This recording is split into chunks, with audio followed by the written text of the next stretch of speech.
Hello నేను మిస్సేశ్వరరావు. బంగారం ప్రియులకు గుడ్ న్యూస్.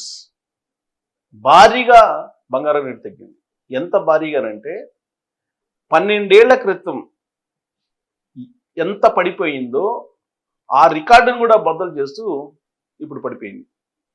అంటే ధర విషయంలో కాదు నేను అనేది, ఒకేసారిగా డౌన్ ఫాల్ కావడం అనేది భారీగా ఇదే.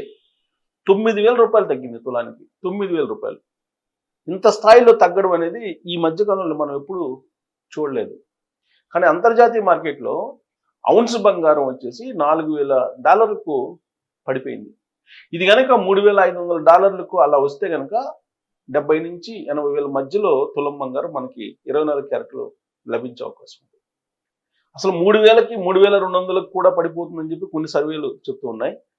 అయితే ఎక్కువ సర్వేలు ఏం చెప్తున్నాయంటే ఈ ఫ్లక్చువేషన్స్ అనేవి చాలా తక్కువ కాలం ఉంటుంది, మళ్ళా బంగారం పెరిగే అవకాశం ఉందని చెప్పి ఎక్కువ సర్వేలు కానీ ఎక్కువ కంపెనీలు కానీ అంచనా వేస్తూ ఉన్నాయి.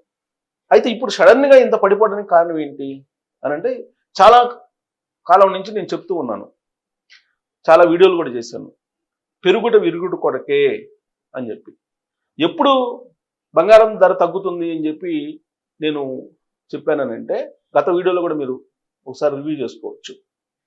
ప్రపంచవ్యాప్తంగా ఉన్నటువంటి పరిస్థితులు చక్కబడినప్పుడు, ప్రపంచవ్యాప్తంగా యుద్ధ వాతావరణం లేనప్పుడు, అలాగే అమెరికా ఈ సుంకాల వ్యవహారంలో ఒక క్లారిటీ ఇచ్చినప్పుడు ఖచ్చితంగా బంగారం రేటు తగ్గే అవకాశం ఉందని చెప్పి నేను దాదాపు 2-3 నెలల క్రితమే చెప్పాను. అలాగే 1,30,000, 1,20,000 దాటినప్పుడు కూడా తొందరపడి కొంటే నష్టపోతారు.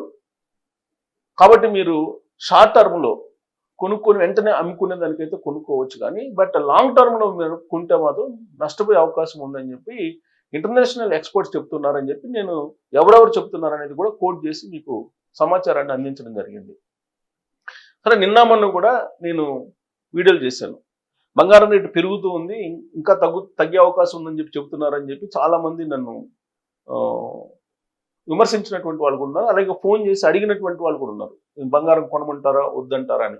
నన్ను అడిగినప్పుడు నేనేం చెప్పానంటే, మీరు అత్యవసరం అయితే కొనుక్కోండి, లేదు దాన్ని బిజినెస్ పరంగా మీరు ఇమీడియట్గా ఈరోజు కొని రేపు పెరిగితే అమ్మేయటం అలా అయితే కొనుక్కోండి. అలా కాకుండా మీరు కొనుగోలు చేసి దీన్ని మీరు స్టాక్ పెట్టుకొని ఇదేదో పెరుగుతుంది భారీగా అనేటువంటి ఉద్దేశంతో మీరు లాంగ్ టర్మ్ ఇన్వెస్ట్మెంట్ అయితే వెళ్ళొద్దు అని చెప్పి నేను సజెస్ట్ చేయడం జరిగింది. సో ఇప్పుడు చాలామంది నాకు ఫోన్ చేస్తున్నారు, ఎందుకు చేస్తున్నారంటే, ఒకేసారి 9,000 తగ్గిపోయేటప్పటికి మీరు చెప్పినట్టే తగ్గిపోతుంది బంగారం, ఎంతవరకు తగ్గే అవకాశం ఉందని చెప్పి అడుగుతున్నారు మళ్ళీ కొంతమంది. అంతర్జాతీయంగా ఉన్నటువంటి పరిణామాలు, చిన్న స్టేట్మెంట్ కూడా బంగారం మీద ప్రభావం పడుతుంది. సో కాబట్టి అంతర్జాతీయంగా ఉన్న ఆ పరిస్థితుల్ని ఎవరు కూడా ఎగ్జాక్ట్గా అంచనా వేయలేకపోతున్నారు. కారణం ఏంటంటే, అమెరికా దేశ ట్రంప్ రోజుకొక స్టేట్మెంట్ ఇస్తూ ఉంటాడు. ఆయన ఇచ్చినటువంటి స్టేట్మెంట్లకు అనుగుణంగా ఈ పరిణామాలన్నీ జరుగుతుంటాయి. ప్రపంచంలో ఉండేటువంటి అన్ని దేశాలలో ఇదే జరుగుతూ ఉంటుంది.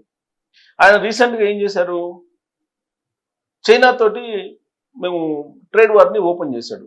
చైనా ఏం చేసింది, విలువైనటువంటి మెటల్స్ ఏవైతే ఉన్నాయో వాటిని ఎక్స్పోర్ట్ ఆపేసింది. అంటే చిప్పు దగ్గర నుంచి అంతరిక్షంలో వాడేటువంటి వాటికి కూడా ఈ విలువైన నిక్షేపాలు కావాలి. సో కాబట్టి చైనా ఏం చేసింది, టైటన్ చేసింది అమెరికాకి. దాంతో నెగోషియేషన్స్కి వచ్చింది చైనాతోటి అమెరికా. ఇదొక శుభపరిణామం. అలాగే రష్యా ఆయిల్ మీరు కొనుగోలు ఆపేంత వరకు కూడా మీ ట్యాక్సులు మేము ఇలానే కంటిన్యూ చేస్తామని చెప్పి భారతదేశానికి వార్నింగ్ ఇచ్చాడు ట్రంప్. కానీ ఇప్పుడు లేటెస్ట్ ఏంటి, దాదాపుగా ట్యాక్సుల్ని తగ్గిస్తూ ఒక నిర్ణయం తీసుకున్నారు. పూర్తి స్థాయిలో కాకపోయినా కొంతవరకు తగ్గిస్తూ ఒక నిర్ణయం తీసుకున్నారు. ఇదంతా కూడా అమెరికా దిగొస్తూ ఉంది, అన్ని దేశాలతోటి మళ్ళా చర్చలు జరుపుతూ ఉంది. మరొక వైపు అక్కడ షట్ డౌన్ కొనసాగుతుంది. ఆ కారణంగా డాలర్ వాల్యూ పడిపోతుంది. డాలర్ వాల్యూ పడిపోతున్న క్రమంలో ఇప్పుడు అంతర్జాతీయ మార్కెట్లో మళ్ళీ డాలర్ను పెంచుకునేటువంటి ప్రయత్నం ట్రంప్ ప్రారంభించాడు. ఈ సంకేతాలు బంగారం తగ్గడానికి కారణంగా కనిపిస్తున్నాయి లేటెస్ట్గా. కేవలం ఈ సంకేతాలే, అంతకు మించి పెద్ద ఏం లేదు. ట్రంప్ నోటి నుంచి వచ్చేటువంటి మాట ఏదైతే ఉంటుందో అది బంగారం రేటుని ప్రభావితం చేస్తుంది. బంగారం రేటు తగ్గుతుందా పెరుగుతుందా అంటే అది మళ్ళీ డాలర్ తోటి ముడిపడి ఉంది. డాలరు బలహీనపడుతుంది అనుకుంటే మాత్రం బంగారం రేటు పెరుగుతుంది. ఇప్పుడు డాలర్ని మళ్ళీ సరి చేసుకునేటువంటి పరిస్థితుల్లో ట్రంప్ సర్కస్ చేస్తున్నాడు. ఆ క్రమంలో ఇప్పుడు కొంత నెగోషియేషన్ చైనాతో జరుపుతున్నాడు, అలాగే భారతదేశంతో కూడా నెగోషియేషన్స్ జరుపుతున్నారు, అలాగే మిగతా దేశాలతో కూడా నెగోషియేషన్స్ జరుపుతున్నారు. ఎందుకు జరుపుతున్నారు ట్రంప్ అని అంటే, నో కింగ్స్ అనేటువంటి ఒక ఉద్యమం వచ్చింది నిన్నగాక మొన్న. మొత్తం అమెరికాలో ఉండే 50 రాష్ట్రాల్లో కొన్ని వేల మంది బయటకు వచ్చి ట్రంప్ నాయకత్వాన్ని వ్యతిరేకించారు. దానికి కారణం ఏంటంటే, ట్రంప్ మూడోసారి కూడా ప్రెసిడెంట్ కావడానికి అమెండ్మెంట్ తీసుకురావాలి రాజ్యాంగంలో అమెరికాలో అని చెప్పి ప్రయత్నం చేస్తున్నాడని తెలుసుకున్నటువంటి ప్రజలు కొన్ని వేల మంది రోడ్ల మీదకి వచ్చారు. 50 రాష్ట్రాల్లో ఉండేటువంటి ప్రజలు వచ్చారు. అలాగే ప్రపంచంలో ఉండేటువంటి అనేక దేశాల్లో అమెరికా కాన్సులేట్లు ఉన్నాయి. ఆ కాన్సులేట్ ఎదుగా నిరసన వ్యక్తం చేశారు అంతర్జాతీయంగా ఉండేటువంటి సమాజం, అన్ని దేశాల్లో ఉండేటువంటి ప్రజలు కూడా. దాంతో ట్రంప్ గ్రాఫ్ ఒక్కసారిగా పడిపోయింది.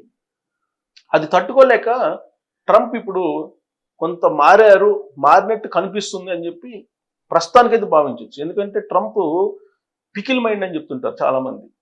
ఏ టైంలో ఎలా ఉంటాడో అర్థం కానటువంటి పరిస్థితి. బహుశా భారం లేదంటే వయసు పెరిగిన రీత్యా ఆ విధమైనటువంటి ప్రవర్తన ఉందో, లేదంటే బేసికల్గా అలాంటి ప్రవర్తన కలిగినటువంటి వ్యక్తి అనేది అది అమెరికా ప్రజల్లో చర్చ జరుగుతుంది. కాకపోతే ఆయన ఇచ్చేటువంటి స్టేట్మెంట్స్, ఇప్పుడు నో కింగ్స్ ఉద్యమం వచ్చింది కాబట్టి ఇప్పుడు ఒక అడుగు వెనక్కేశాడు. లేదంటే ప్రజలందరూ తిరగబడి నేపాల్ లాగానో బంగ్లాదేశ్ లాగానో కొట్టేటువంటి ప్రమాదం కూడా ఉంది. అందుకే ఒక అడుగు వెనక్కి వేశారు. మిగతా దేశాలన్నింటినీ కూడా కలుపుకొని పోయేటువంటి ప్రయత్నం చేస్తున్నటువంటి క్రమంలో ఇప్పుడు డాలరు కొంచెం బలపడుతుంది అనేటువంటి ఒక భావం, ఒక విశ్వాసం కలుగుతుంది ఇన్వెస్టర్స్లో. అందుకే ఇప్పుడు గోల్డ్ రేటు తగ్గుముఖం పట్టింది. సో కాబట్టి దీనికి సంబంధించి ఇప్పుడు లేటెస్ట్ అసలు మార్కెట్ ఏంటి అనేది చూద్దాం. బంగారంది 9,000 హైదరాబాద్లో 1,25,250కి ఇప్పుడు వస్తుంది తులం బంగారం. 24 క్యారెట్లు మేలిం బంగారం 28,000కు తగ్గి వెండి ధర కిలో ఇప్పుడు 1,58,000కు వచ్చింది. అంతర్జాతీయ మార్కెట్లో ఔన్స్ బంగారం $4,022 ఉంది. ఇప్పుడు అసలు $4,000 ఔన్స్ బంగారం దాటడమే ఒక పెద్ద చరిత్ర. అది 4,350, 4,400 కూడా టచ్ చేసింది. ఇప్పుడు తగ్గుముఖం పడుతుంది.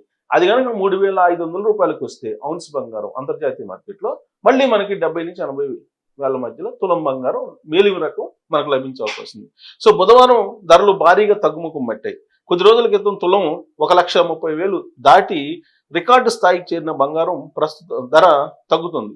హైదరాబాద్ నగరంలో 10 గ్రాముల 24 క్యారెట్ల బంగారం ధర 1,25,250 రూపాయలకు చేరుకుంది. 22 క్యారెట్ల పసిడి 10 గ్రాముల బంగారం 1,14,843 రూపాయలుగా నమోదైంది. నిన్నటితో పోలిస్తే బంగారం ధర దాదాపుగా 9,000 తగ్గింది. నిన్నటితో పోలిస్తే 9,000 తగ్గిందంటే ఇప్పుడు వెండి ధరలు కూడా గణనీయంగా తగ్గాయి. బుధవారం సాయంత్రానికి కిలో వెండి 7,000 తగ్గి 1,58,000కు చేరింది.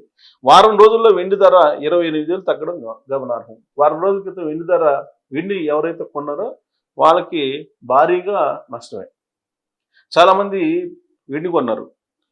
అంతర్జాతీయ మార్కెట్లో ఔన్స్ బంగారం $4,022 పడిపోయింది. వెండి ధర $47.84 చేరింది. అమెరికాలో షట్డౌన్, అంతర్జాతీయ పరిస్థితుల నేపథ్యంలో ఇటీవల బంగారము, వెండి ధరలు భారీగా పెరిగాయి. ధరలు నిత్యం సరికొత్త గరిష్ట స్థాయిలను తాకాయి. విలువైన లోహాలు రికార్డు స్థాయికి చేరుకోవడంతో పెట్టుబడిదారులు లాభాల స్వీకరణకు ఆసక్తి చూపారు. దీనికి తోడు డాలర్ బలోపేతం కావడం, అంతర్జాతీయ ఉద్రిక్తతలు తగ్గడం కూడా కారణమని బులియన్ వర్గాలు విశ్లేషిస్తున్నాయి. ఇది అసలు విషయం. ఇంకొక విషయం చెప్తాను నేను మీకు చివరిలో. ఇప్పుడు బంగారాన్ని కొనొచ్చా అని అంటే అంతర్జాతీయ పరిస్థితుల్ని ఒకసారి అవగాహన చేసుకోవాలి. ఇప్పుడు అమెరికా షట్డౌన్లో ఉంది. ఆ షట్డౌన్ నుంచి అమెరికా బయటకు వచ్చిన రోజు ఖచ్చితంగా మళ్ళీ బంగారం తగ్గే అవకాశం ఉంది. దాదాపుగా ఎక్కువ తగ్గడానికి అవకాశం ఉంది. షట్డౌన్ ఎప్పుడైతే లిఫ్ట్ అవుతుందో, ప్రస్తుతం అయితే షట్డౌన్లో ఉంది, షట్డౌన్ లిఫ్ట్ అయినప్పుడు కూడా తగ్గే అవకాశం, ఎందుకంటే డాలర్ బలపడుతుంది కాబట్టి. సో రాబోయేటువంటి రోజుల్లో బంగారం మరి ఎంత తగ్గుతుంది? పెరుగుట విరుగుడు కొరకే అన్నాం కదా. జనరల్గా పెంచేటప్పుడు భారీగా పెంచుతుంటారు, తగ్గించేటప్పుడు చాలా తక్కువ తగ్గిస్తుంటారు. కానీ ఇప్పుడు భారీగా తగ్గింది. నిన్న మార్కెట్తో పోల్చుకుంటే వాళ్ళ 9,000 తగ్గిందంటే తగ్గుదల కూడా భారీగా ఉంది. కాబట్టి మళ్ళీ అది ఒరిజినల్ రేటుకి షిఫ్ట్ అవుతుందా అంతర్జాతీయ పరిస్థితులు కనుక సద్దుమడుగుతూ ఉంటే మాత్రం ఖచ్చితంగా తగ్గుముఖం పట్టే అవకాశం ఉంది.